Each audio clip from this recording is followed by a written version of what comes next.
Hello everyone, and welcome to part 2 of Victory Garden for Maine, brought to you by the University of Maine Cooperative Extension. In our previous video, we discussed where to begin with your Victory Garden. My name is Marjorie, and with me today are Cara, Becca, and Lori. In this video, we'll be discussing planning your Victory Garden.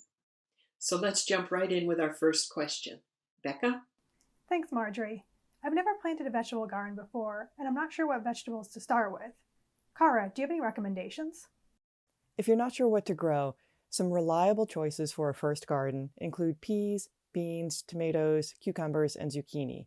They're usually good, reliable producers, even for novice gardeners. But do think about what it is that you and your family like to eat. I've grown radishes in gardens for many, many years, but turns out nobody in my family likes radishes, not even me. I'd feel guilty each year pulling them out when they got overgrown and woody, and I'd put them in the compost pile.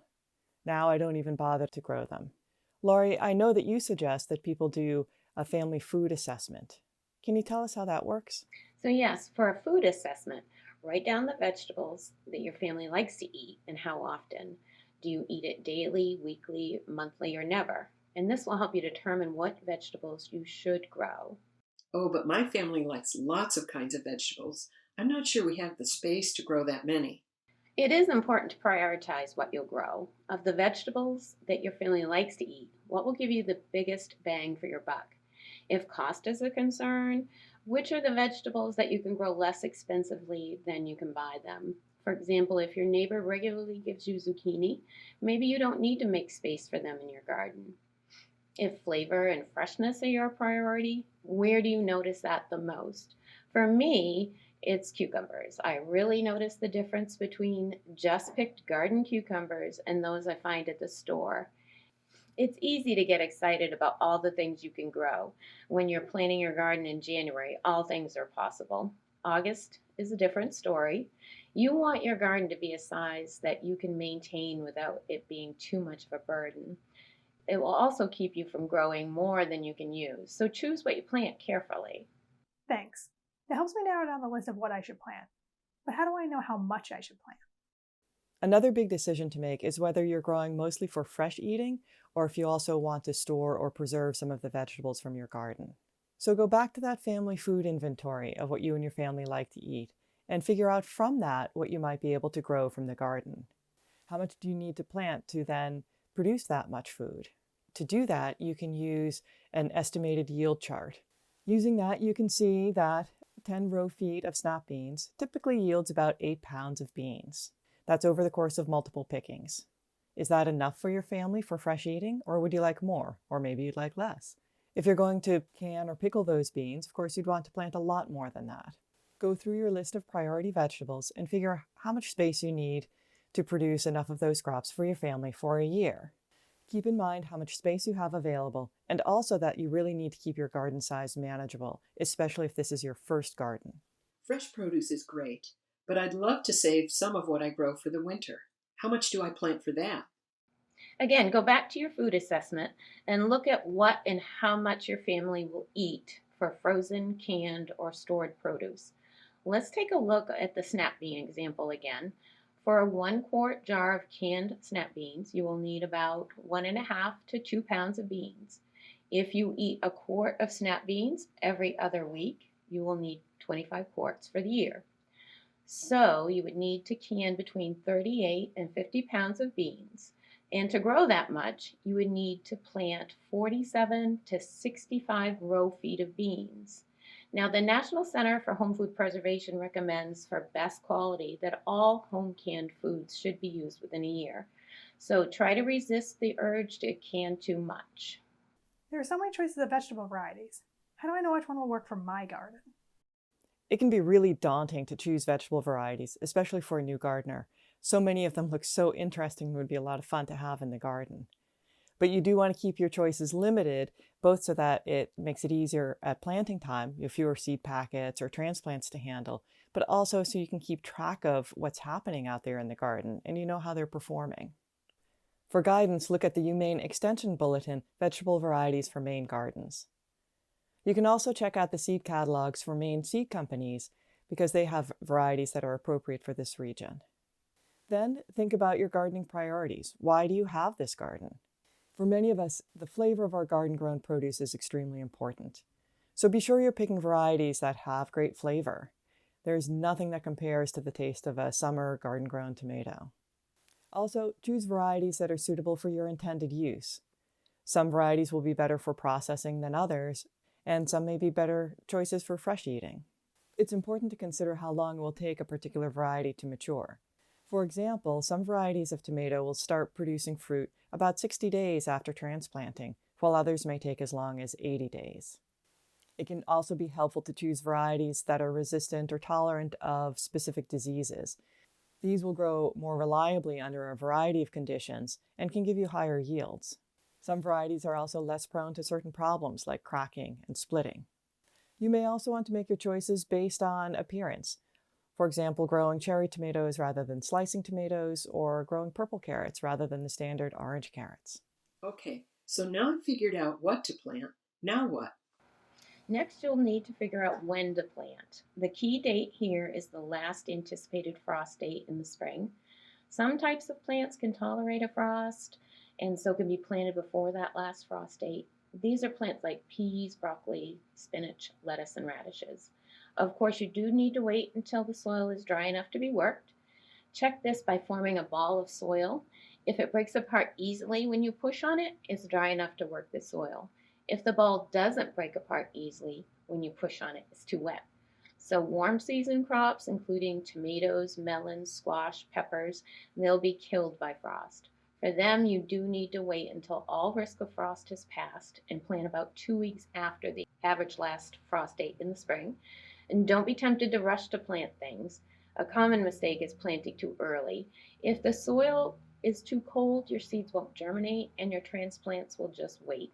If you have to hold transplants for longer than planned, just make sure they aren't becoming root bound in their pots and pot them up to a larger size if necessary. So am I supposed to plant everything at once, or do I spread it out? If you're growing a certain vegetable to preserve it, it can be handy to plant it all at once. That way you'll be ready to harvest at about the same time, and that will let you process in large batches. If you're growing for fresh eating, though, you'll want to spread that harvest out over time. You'll be planting smaller amounts over the course of the summer.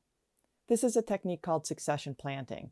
It works really well for crops that have a shorter growing period, things like lettuce and other greens, beets, carrots, beans, and even cucumbers. The planting interval will vary from 1 to 3 weeks, depending on what the crop is. I've never preserved any produce before, and I don't know where to start. So you can start with a vegetable that you want to preserve. Check out the different preservation options and recipes. For instance, green beans, they can be pressure canned, pickled, or frozen. Each method would require different equipment. Always be sure and only use tested recipes. When I say tested recipe, it's one that is a science-based recipe for home canning, and it's from a reliable source, such as Extension or the National Center for Home Food Preservation. Tested recipes will always indicate processing times and method options. Cooperative Extension is also a great resource for hands-on learning when it comes to food preservation. You can register for a workshop, and in these workshops, they will teach you the basics of canning and freezing, including how to use pressure canners, water bath canners to preserve pickles, jams, and vegetables safely. Food preservation does require some specialized equipment, so it is a good idea to take an inventory of what you have before getting started. Extension also provides free pressure dial gauge testing, so contact your local Extension office and they will test your gauge for you. If you're freezing, be sure you have a plan in case of power outages. Is it going to take me a lot of time to can and freeze all the vegetables I grow? Yes, I find that people really underestimate how long it will take to can or freeze. Going back to that green bean example, you're going to need to harvest, wash, trim, and snap the beans. To can them, you'll need to wash and inspect the jars. You'll need to fill the jars and pressure can them. The jars then need to set and cool and seal for 12 to 24 hours before moving them. So if you're canning 25 quarts, that's 1 quart for every other week throughout the year, these steps will take a lot of time. Of course, it doesn't have to all be done at once, but it does have to be done when the produce is fresh. For green beans and many other vegetables, that means in the heat of summer usually. Freezing just generally doesn't take as long and has fewer steps. However, you need to have the freezer space available. I think I'd like to store some produce in my cellar for the winter. I can do that, right? Some types of produce don't need to be preserved in order to store them. Some of them can just be stored in a cool or cold area for the winter.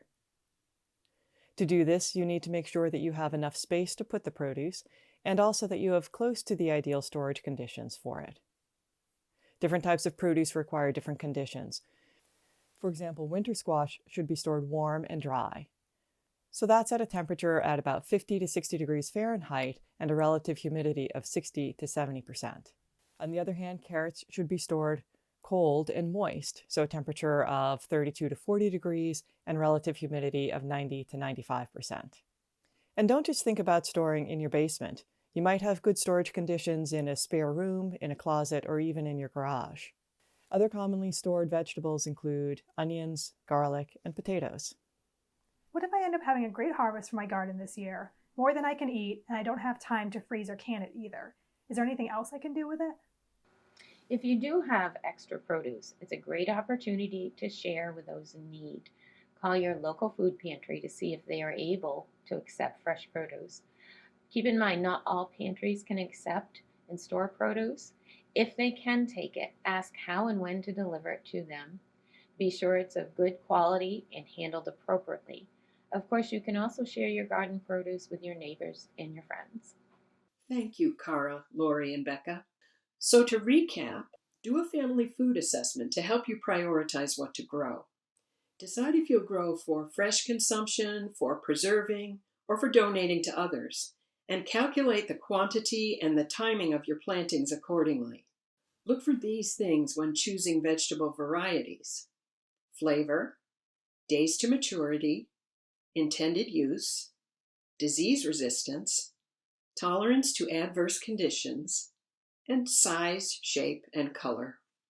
If you're going to preserve some of your harvest, decide your method, give yourself plenty of time, and learn the steps to do so safely. More information is available on the University of Maine Cooperative Extension's website and in the video description. Please be sure to check out our next video in this series, Preparing Your Soil.